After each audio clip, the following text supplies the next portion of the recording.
All right, and we know that hundreds of flights into and out of Texas were canceled. So let's check in now with meteorologist Ross Muma for where this storm is right now. Ross? Yeah, Heather, so it's now continuing to make its way into further northeast Texas and eventually then even into southwestern Arkansas here over the next couple of hours. Now, the vast majority of the rain has been in Arkansas and Louisiana for the last couple of hours, but that center area of low pressure is right near that Texarkana area between Louisiana, Arkansas, and Texas. And earlier this evening, they had a ton of tornado warnings for that area, about 10 simultaneously for northeast Texas and northwest Louisiana there near the Shreveport area, but that has at least subsided a little bit. Still only a tropical depression, so that has come down since earlier today. Sustained winds at about 35 miles per hour, but we're still going to be tracking this thing, or at least millions of Americans will be over about the next 24 to 48 hours as it continues to traverse across the country toward the northeast. So just to the north there of Paducah, Kentucky by tomorrow afternoon.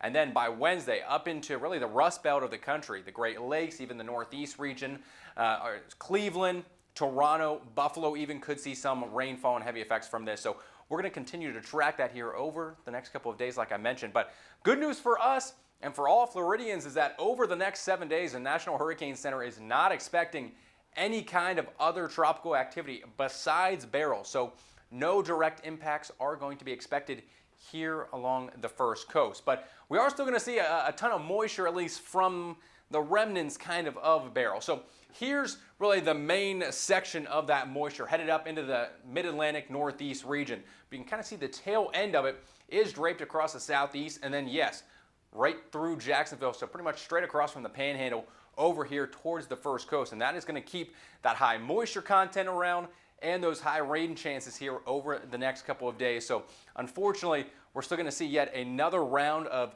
not only some scattered showers, but potentially some very heavy downpours and some strong thunderstorms tomorrow, starting shortly after lunchtime and then continuing through the afternoon. So really, that sweet spot or your best chance to see widespread storms and rainfall is really going to be between about 2 and 6 p.m. tomorrow evening, although our weather impact alert is in effect from noon until 7 o'clock tomorrow night. So really, here's what we're talking about. 2:30, you're starting to see some of those heavier downpours right along that I-95 corridor and some of the coastal areas. These will really just kind of linger around a little bit through the late afternoon and early evening. So very similar to what we saw here earlier tonight. Be mindful of that if you are going to be out on the roads, you have any plans out there.